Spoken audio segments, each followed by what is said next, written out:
day 8 no code wa lélẹ̀ mo mọ̀ fi day 6 and 7 sílẹ̀ fún wa ká fi practice àwọn nǹkan tá a ti ṣe ní day 1 to 5 ká tó bọ́ sí day 8 tèmi. So 6 and 7 jẹ́ ká fi practice. Kí la fẹ́ ṣe lénìí? A fẹ́ ṣe nǹkan tá à ń pè ní wiki.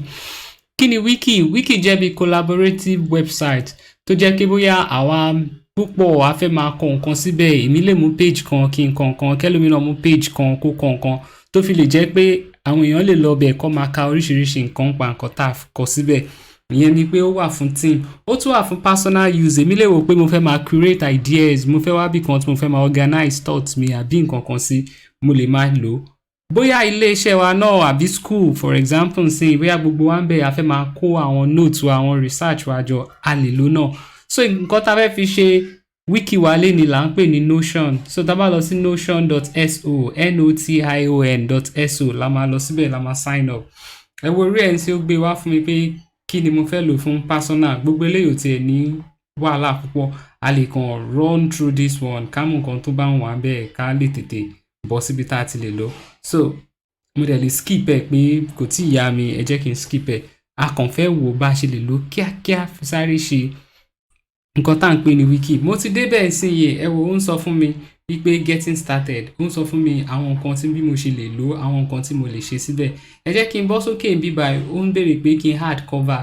Tí n bá fẹ́ kí mo fẹ́ add cover, ìyẹn ni pé bóyá bí picture tó máa gbé sí báyìí, ẹ rí pé ó ti bá mi gbé kan síbẹ̀. Tí n bá fẹ́ pààrọ̀ ẹ̀, màá change ẹ̀, mo lè upload tèmi, mo dẹ̀ lọ lo Unsplash, ìyẹn àwọn nice picture tí ó pọ̀ jọlọ kó síbẹ̀. Ká lè mi ṣe pé èmi àtàwọn ọ̀rẹ́ mi tá a mú oúnjẹ sè lájọ fẹ́ máa kó ọ̀rọ̀ nípa oríṣiríṣi oúnjẹ, bóyá oúnjẹ tí èmi sè lénìí mo fẹ́ máa kọ síbẹ̀, nǹkan tí mo fẹ́ ṣe nìyẹn.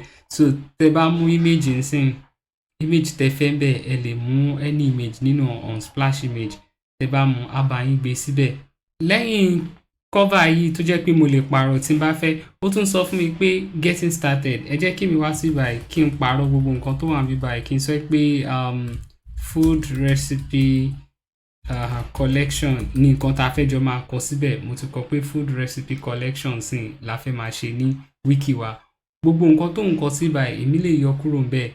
Ó dẹ̀ sọ pé tí n bá fẹ́ kọ nǹkan mo lè bẹ̀rẹ̀ pẹ̀lú // tí n bá ṣe // ó ń béèrè pé ṣé text mo fẹ́ fi bẹ̀rẹ̀, ṣé page mi ni mo fẹ́ mú, ṣé mo fẹ́ ṣe to do list, ṣé mo fẹ́ ṣe heading, ṣé mo fẹ́ fi oríṣiríṣi nǹkan sí.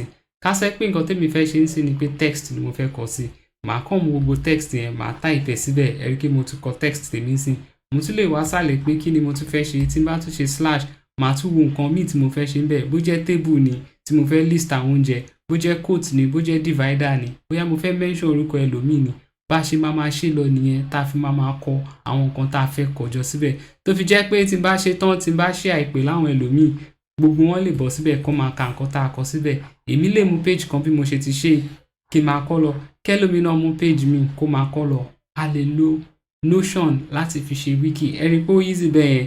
Màá kàn máa ṣe // màá mú nǹkan tí mo fẹ́ ṣe lọ. Gbogbo àwọn nǹkan tó ń kọ sísàlẹ̀ yìí mo lè delete ẹ̀ kúrò ń bẹ̀ pé mi ì fẹ́ pé mo fẹ́ ṣe nǹkan tèmi síbẹ̀. Ó kàn fà àwọn yẹn síbẹ̀ fún mi bí guide. Ẹ rí pé mo ti yọ gbogbo ẹ̀ sí yìí. So mo lè bẹ̀rẹ̀ ọ̀rọ̀ ń sìn bí mo ṣe máa ṣe wiki mi lọ nìyẹn.